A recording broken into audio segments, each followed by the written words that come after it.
Donnie and Dolly, the team is supported by ableauctions.ca. Closing your business? We can help.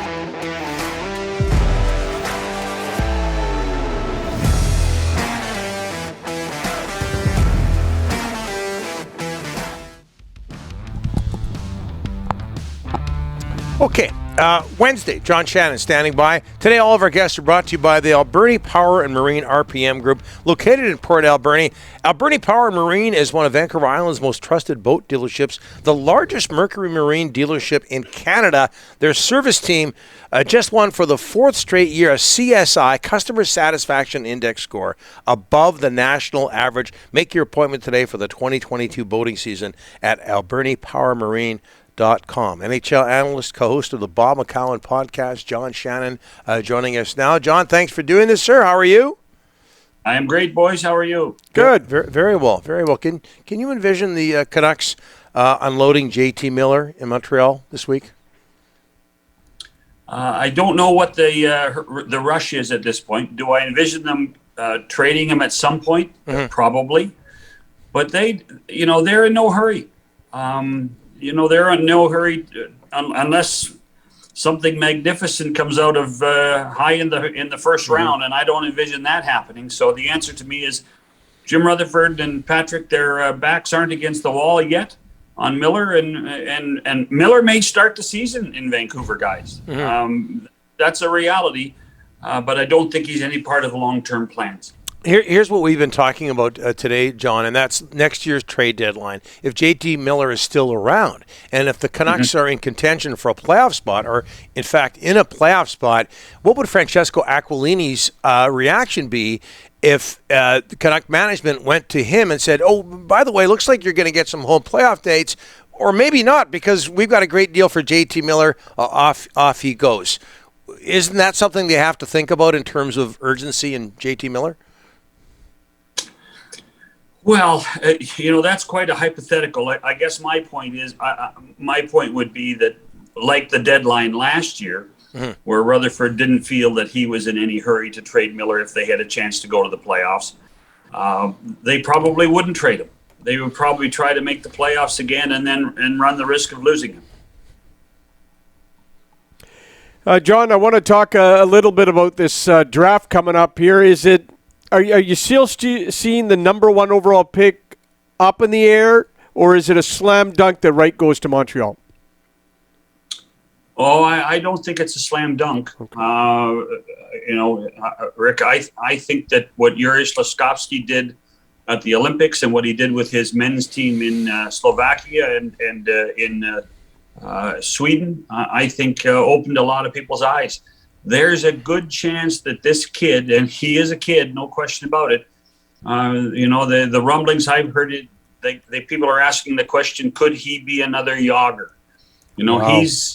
He's that big, he's that strong. He is just a kid, but the thing is, Rick, he's not a centerman, yeah. and this as well as anybody in this league. Who are coveted more than anything? Centermen and defensemen, right? Yeah, absolutely. Yeah. So that, and I think that's why people are looking at Shane Wright the way they are. I actually, there were, the rumblings last week that Montreal was going to try to trade up and find a way to get the first two picks, because I think every owner would come and say, well, why can't we get both if you have a difficult time deciding it? I've heard rumblings of that, but I just don't think they have enough to trade to get the second pick overall as well.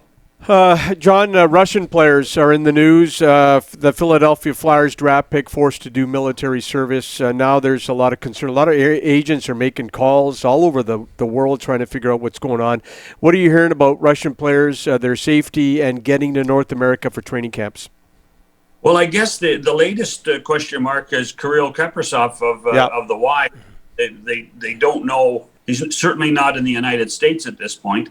But whether he avoided the Russian draft, and the other thing on top of this, guys, is there's a few underlying accusations about whether they had forged draft cards in order to try to avoid the draft, and that's something that at this point in the life and times of being a Russian would be of a great concern. Fedotov, the big goalie, the 6'7" goalie. Yeah, Flyers.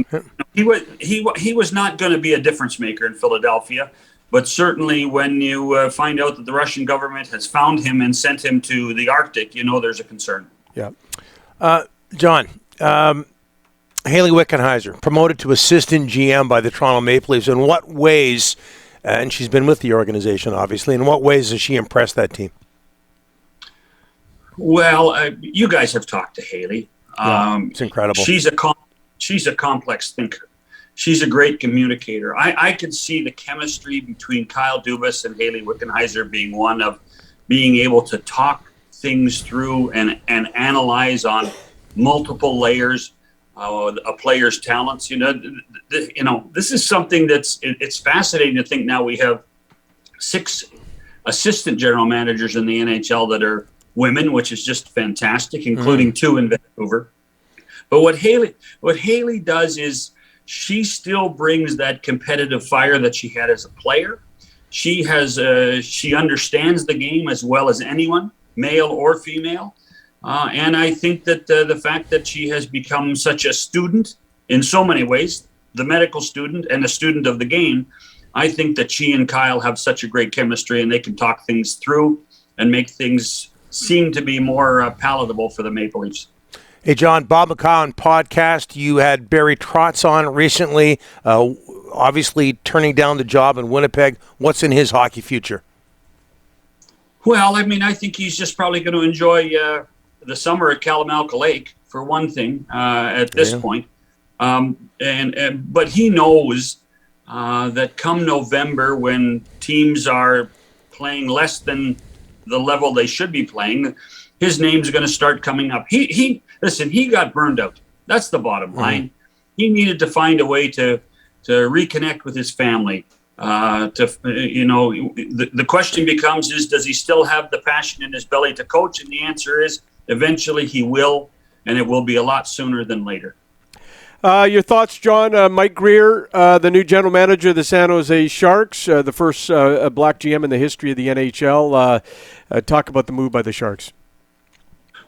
Boy, the Sharks have been doing some interesting things, and their timing seems to be off just a bit. And I'm not talking about Mike's situation.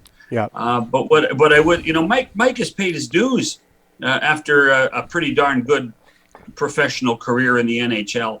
Whether it be in coaching or in management of late with the New York Rangers. I think, and obviously he has family connections that this is a family trait to be in sports management. I think Mike will do a solid job. And this is a team that needs to reestablish itself in that market. Remember when San Jose was one of the toughest places to play? Oh, big time. And you couldn't get a ticket? Well, you can get tickets. Plenty of tickets available in San Jose, and they need to find a way to light that fire again. And I think Mike Grier and whoever he hires as the new head coach, they've got a tough task, but I think Grier's up to it. Yeah, Bob Boughner out of a job. One more, John. Tell us about golf in Cape Breton. I just came off 5 days of golf at Cabot Links, Cabot Cliffs on Cape Breton Island, which is paradise. We played 6 rounds in 5 days. We got 2 holes of drizzle in that period of time. The weather was spectacular.